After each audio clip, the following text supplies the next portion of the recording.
नहीं देखता था, यही पशु जिंदगी थी। और इसके लिए बाबा साहब ने महार तालाब पर जोरदार आंदोलन किया।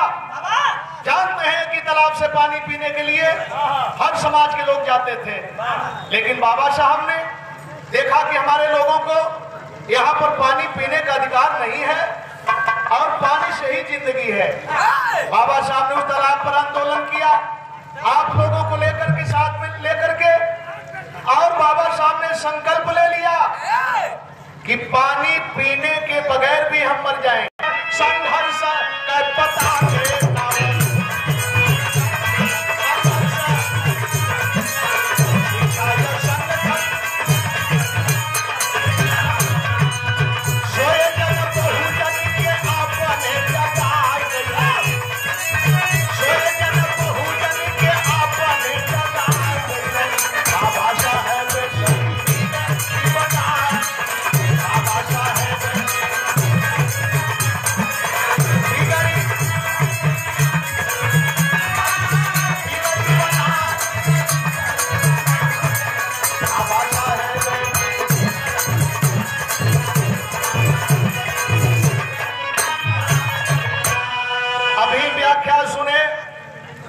शिक्षा न खेती किसानी में उपजे, शिक्षा बगानों में फलती नहीं है। शिक्षा का कोई न पर्वत नदी है, शिक्षा जमीन से निकलती नहीं है। शिक्षा है सबकी जो निष्ठा से चाहे, शिक्षा किसी की पपौती नहीं है। और इस बात को बाबा साहब ने सबसे पहले हर भाई बहन, माननीय हमारे झुन्ना सिंह प्रतिनिधि ग्राम प्रधान अलीपुर मनरा, और ये झुन्ना सिंह साहब से हम कहना चाहेंगे, आपने जो कार्य किया है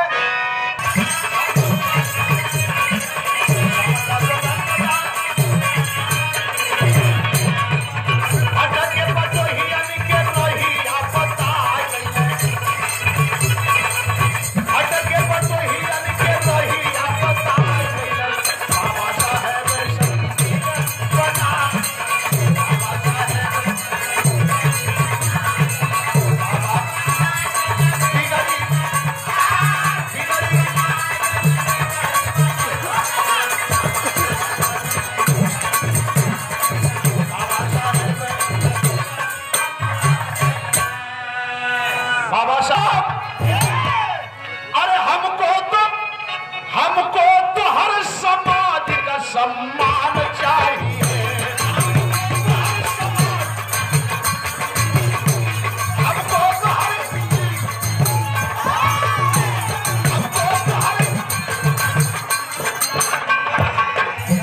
हमको तो हर समाज का सम्मान चाहिए।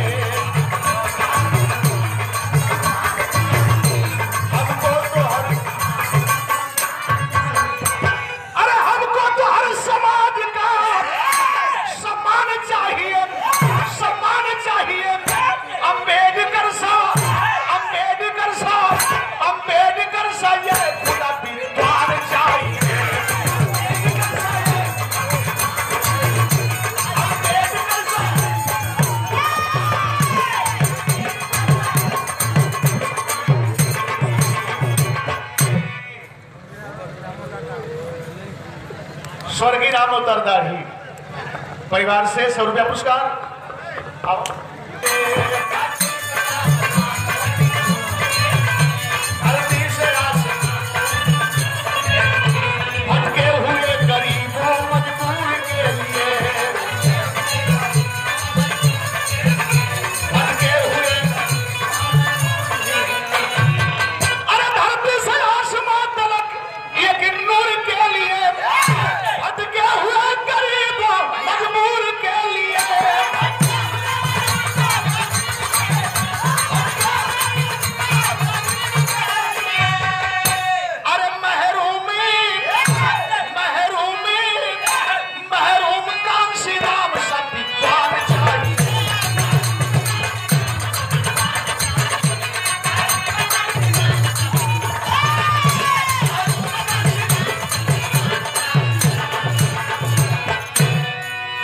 साहब कांसी राम साहब आए, बाबा साहब के रास्ते पर चलकर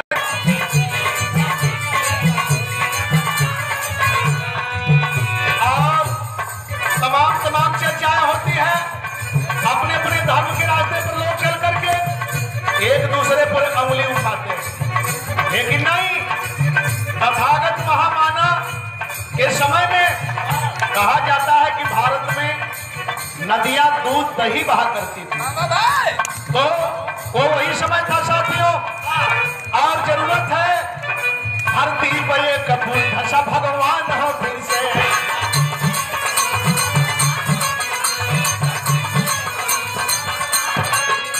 एक ज्योतिबा फूले सनिगहवान हो फिर से।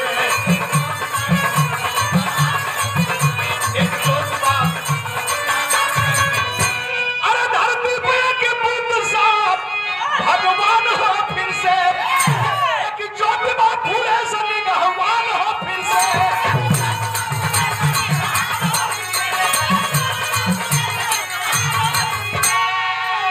रविदास